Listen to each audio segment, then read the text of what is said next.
Hey guys, I'm Angela. You're watching Hobby Night, and this week in Warhammer news, we had a new keyword revealed. There's a new Sister of Battle video game, as well as we got some clarification on some weapon loadouts and new stat changes. So let's jump straight into it and get into this week's Warhammer news.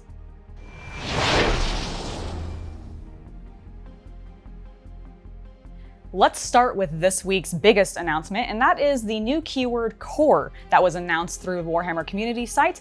And it's pretty interesting. It's going to change a lot of things, and I think a lot of people might think it might be nerfing Space Marines, and I don't know if that's fully true yet. And I'll get to why later, but first let's talk about what exactly the core keyword means and what it's going to be affecting. So it is going to be the units that make up the core of your army, as the name sort of suggests. This will include, of course, infantry and troops, but it's not limited to just those units. It's also going to be affecting elites, which they said they gave Terminators and Lich Guard as an example with the upcoming 2 new codexes.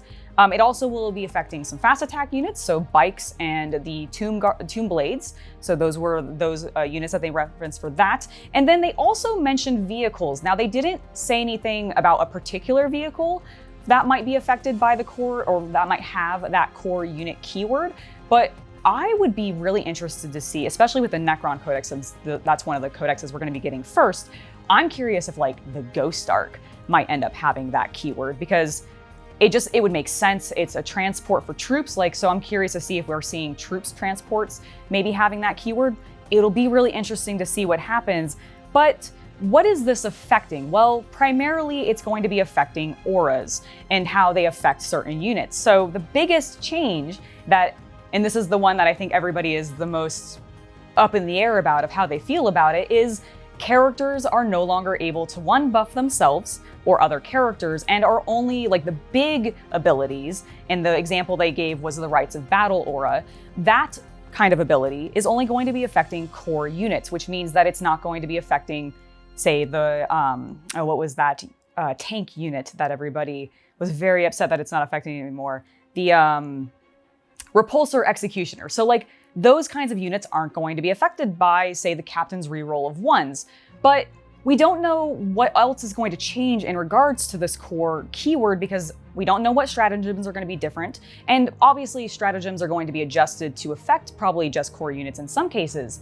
But others, they may not. We may get a bunch of new ones that allow, say, that repulsor unit to maybe upgrade into a tank commander and then give that reroll 1 back to other repulsors that are sitting in the back line. So there's a lot of things that are up in the air, and I'm very excited for it, because I actually think this keyword is very good. I was really actually excited when I heard the announcement of it, because I think it allows for just more things to kill more things in the game, because the Space Marines especially had a little bit of a problem where they were very, they could delete units really, really easily. And this is preventing that, because it's eliminating some of the reroll capabilities that units maybe shouldn't have gotten, or at least now GW feels they shouldn't have gotten. And I think it's good. I actually am very excited. Let me know down in the comments what you guys think of the new core keyword. I'm excited for it. I want to see what it's going to do, which of my units are going to be affected by it. Thankfully, I'll get to figure that out relatively soon, this year sometime, because the Death Guard Codex is coming out. But I'm curious to see what's happening, and I want to know what your guys' thoughts are on it as well. Next up, we're going to go ahead and talk about all of the various weapon upgrades that they've been announcing, because they gave us a bit more clarification on what some of those specifically will be and who they will specifically be affecting. So we're going to go through those real briefly. So Flamers, of course, got an increased range. They're now 12 inches, which is great for when you're deep striking units, especially that have Flamers, obviously, because now they can actually hit the things that they're deep striking 9 inches away from. It's fantastic. I can't wait to be murdered by that. We also got an increase to melta weapons, so those went to 2 damage.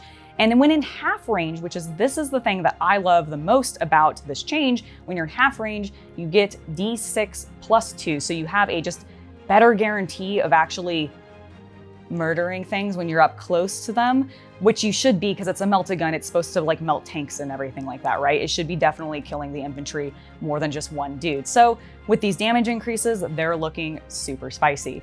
We also, and that's going to, of course, the Flamers are, of course, going to be applying to all Flamer types. So the Combi Flamers, Hand Flamers, Heavy Flamers, and then the Melta weapons will be applying to Combi Meltas, Melta guns, and Inferno pistols. We also got an increase to heavy bolters. Those also went to damage 2.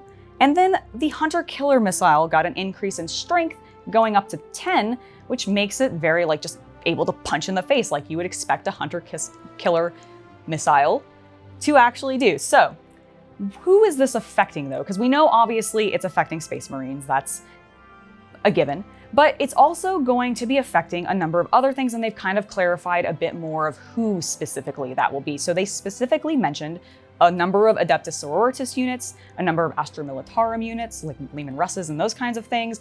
They mentioned the Tau combat suit or battle suit that it's XV8, I believe. I can't remember. Correct me if I'm wrong about that. I'm sure I might be. But they mentioned some Tau units. They also mentioned Chaos Space Marines and the Adeptus Custodes.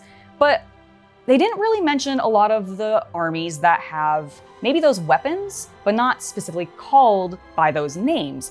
I'm going to specifically reference the Death Guard because obviously you guys know that that's what I play. And I have a weapon in there called the Plague Spitter, and it's essentially a flamer. But they didn't really mention Death Guard in this update. And you would think that with the Codex coming, maybe we would get that, but I'm hoping we do because I want to see those variant weapons that maybe aren't called specifically those things get these updates, because I want just everything to be that much more powerful. I just think it's going to make everything a lot more fun. But let me know what you guys think. Which weapons are you most excited for the changes of? Which ones do you hope are going to still get some updates and get some announcements about that in the future? Let me know down in the comments. There was another new announcement for a brand new 40K video game, and this one is set around the Sisters of Battle, and it's played in VR, which is really cool. So it's called Battle Sisters, and it's the first VR game for Warhammer 40K ever, which is pretty rad. It's gonna be coming out on the Oculus Quest as well as the Oculus Quest 2, which I'm hoping I might be getting, so maybe you'll see a more at least what my feelings are once I've played the game, if I end up getting it, if I get an Oculus Quest, we'll see. But it's by Pixel Quest, lots of quests actually. But it's by Pixel Quest. They brought us the Warhammer 40K Freeblade game as well as the Warhammer Age of Sigmar Realm Wars game, so they have worked in the world a bit, so that is a little promising for that. I always do like seeing companies that are familiar with the universe and everything for the intellectual properties that they're working with. And the fact that they have experience doing this in both the 40K side as well as the Age of Sigmar side makes me very hopeful for quality of the game. And it's set to launch this November on the 12th in 2020. So we'll be able to get that relatively soon and see what it's all about.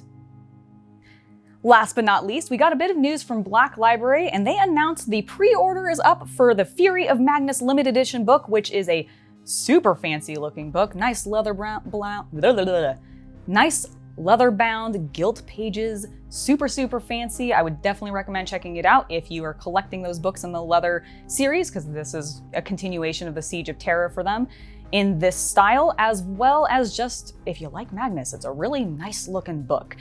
And they also announced that they are reprinting the Infantryman's Handbook, now in a different color for the cover, but it's going to be this book. They're re-releasing it. They announced, or I think they released this last year. I think it's great that it's coming back. This is a great little gem if you are just a lore collector. It actually includes in it the Imperial Infantryman's Uplifting Prayer, or Primer, which is this small book, which I have in the hardbound original version, and I think it's pretty rad. I would definitely recommend it. It's one of those things that, like me as a collector of just random lore stuff and just fun things that they put out, that is sort of a book in theme with the world. I always like getting those kinds of things, and they have this new edition of it. So definitely check that out. And that has been this week for the news. If you guys have liked, make sure to subscribe, like, and share the video, and I will see you guys next time, or actually on Monday, for a new painting video. Bye guys.